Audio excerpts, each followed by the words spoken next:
আমরা চলে এসেছিলাম হাওড়ার অন্যতম জনপ্রিয় শপিং ও এন্টারটেনমেন্টের ডেস্টিনেশন আভানি রিভার সাইড মলে।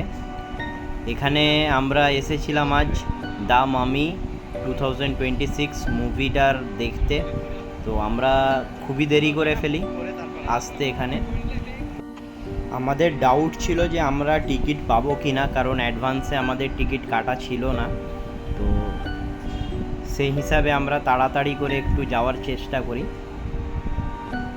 ছোটোবেলা থেকে অ্যাডভেঞ্চারাস, রহস্য আর প্রাচীন অভিশাপের গল্প যারা ভালোবাসেন তাদের জন্য এই সিনেমা যেন এক অন্যরকম অভিজ্ঞতা। মলে ঢোকার পর থেকেই সিনেমার পোস্টার তো বাইরে ছিল, আর ডেকোরেশন মানে খুব সুন্দর করে করা থাকে, স্বাভাবিক এটা। অ্যান্ড সাইডে অনেক রকম মানে যেমন থাকে বিগ বাজার, বাজার কলকাতা, টাইটান্স, বিভিন্ন স্টোর। আর আমরা আজকে একটু অড দিনে গেছিলাম, তো সেই জন্য মেবি ভিড় কম ছিল। আর আমাদেরও কোনো প্ল্যান ছিল না আনপ্ল্যান্ড যাওয়া।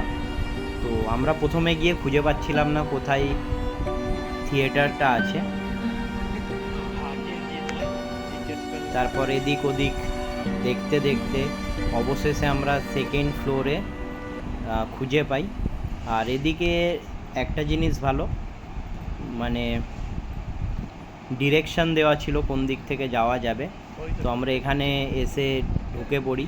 অ্যান্ড খুবই আমরা তাড়াহুড়ো করছিলাম, কারণ শো অলরেডি 4:40 থেকে শুরু ছিল, তো টাইম অলরেডি ওভার হয়ে গেছিলো। আমরা এখানে এসে লাইনে দাঁড়িয়ে পড়ি টিকিট নেওয়ার জন্য। সামনে পোস্টার লাগানো ছিল, ইভেন আরও যে মুভিগুলো চলছিল তো সেগুলোরও দেওয়া ছিল। অ্যান্ড আপকামিং মুভি যেগুলো ছিল সেগুলোরও অ্যাড দেওয়া ছিল। আর খুব সুন্দর করে ডেকোরেট করা ছিল, পুরো লাল লাইটে ভরে দিয়েছিল, মানে এক কথায় অসাধারণ, দেখতে খুব ভালো লাগছিল। এইটা ছিল আমাদের মুভি যেটা আমরা দেখতে ঢুকবো আর কি। আর এগুলো মেবি আগে বা পরে আসবে, আমাদের ধ্যান ওই দিকে ছিল না। আমাদের এনি হাউ জাস্ট টিকিটটা কালেক্ট করে ভিতরে যেতে পারলে হয়।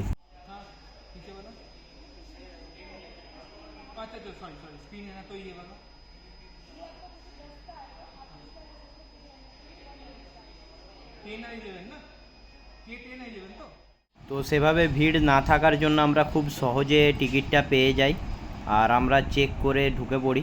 খুব সুন্দর করে সাজানো হয়েছিল, মানে অলওয়েজ এগুলো থাকে অ্যাকচুয়ালি সাজানো। ফুড কোর্ট থেকে শুরু করে মাল্টিপ্লেক্সের প্রবেশদ্বার সব জায়গাতেই মানে পুরো লাল লাইটে ছেয়ে দিয়েছিল। অ্যান্ড আমরা ভিতরে একটু একটু করে প্রবেশ করি। তো খুবই সুন্দর ডেকোরেশন করা, নো ডাউট। সিনেমা কেমন হলো, হলের এক্সপিরিয়েন্স কেমন ছিল সেটা পরে বলবো, বাট নো ডাউট খুব সুন্দর করে মানে ডেকোরেশন করা হয়েছিল। তো আমরা যখন ভিতরে গেলাম স্টিল দেখছি তখনও অ্যাড চলছে। তো কোনোভাবে লাইট জেলে নিজেদের সিটটা খুঁজে সেখানে আমরা গিয়ে বসে পড়ি। অ্যান্ড আজকে হল ফাঁকা ছিল। ফাঁকা থাকার রিজন আমরা একটাই বুঝতে পেরেছিলাম, এটা একটা অড ডে, সোমবার ছিল, তো সে কারণে হতে পারে। এরপরে মুভিতে চলে যাব, মুভির কিছু সিন তুলে ধরবো, তারপর বলবো কেমন লাগলো।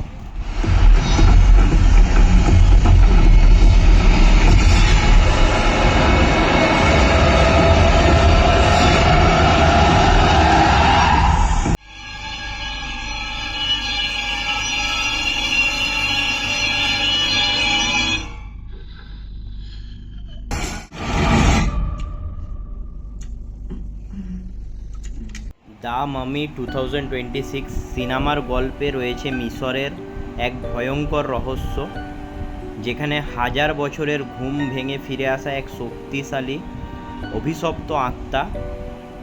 অসাধারণ সিজিআই, ডার্ক ভিজুয়াল এবং থ্রিলিং ব্যাকগ্রাউন্ড মিউজিক পুরো সিনেমাটাকে আরও বেশি বাস্তব করে তুলেছে।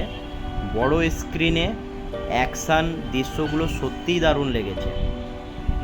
বাট প্রবলেম একটা হলো, যেটা আমার পার্সোনালি ভালো লাগলো না খুব একটা, sound quality and picture quality ভালো ছিল না। মুভিটা নো ডাউট ভালো, যারা ভূতের মুভি পছন্দ করে, অ্যাডভেঞ্চারাস মুভি পছন্দ করে, তাদের জন্য পারফেক্ট জায়গা, মানে পারফেক্ট মুভি বলবো, সরি জায়গা বলবো না।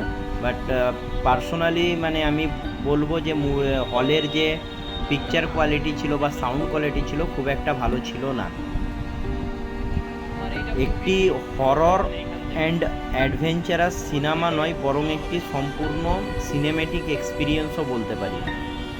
কেউ যদি অ্যাডভেঞ্চারাস, রহস্য এবং ভৌতিক আবহাওয়া পছন্দ করেন, তাহলে বন্ধু পরিবারের সঙ্গে এই মুভিটা অবশ্যই দেখে আসবেন, অবশ্যই খুব উপভোগ করবেন। আমার পার্সোনালি বলছি, আমি ভূতের মুভি খুব ভালোবাসি, অত ভয় লাগে না, কমেডি টাইপ লাগতো, হাসি পেতো। বাট এই মুভিটা মানে যথেষ্ট মানে এফেক্ট ফেলেছে অ্যান্ড খুব ভালো লেগেছে। তো ভিডিওটা এতটাই, আবার দেখা হবে পরের কোনো ভিডিওতে। টাটা, এতটাই।